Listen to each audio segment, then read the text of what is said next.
យើងចារួមគ្នាបងនឹងពងងារបានស្គាល់គ្នាជានិស្ស័យរំចាំសែនយូរគូព្រេងនៅក្នុងក្តីស្រមៃ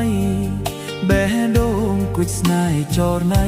គឺជានិស្ស័យបពេបានចាផែត្រាស្រទន់មានមុនសណ្ដំ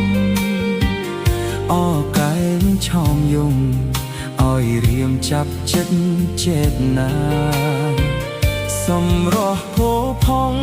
លំពលអដូចអប្សរាប្រពៃស្មើគុណទេវតា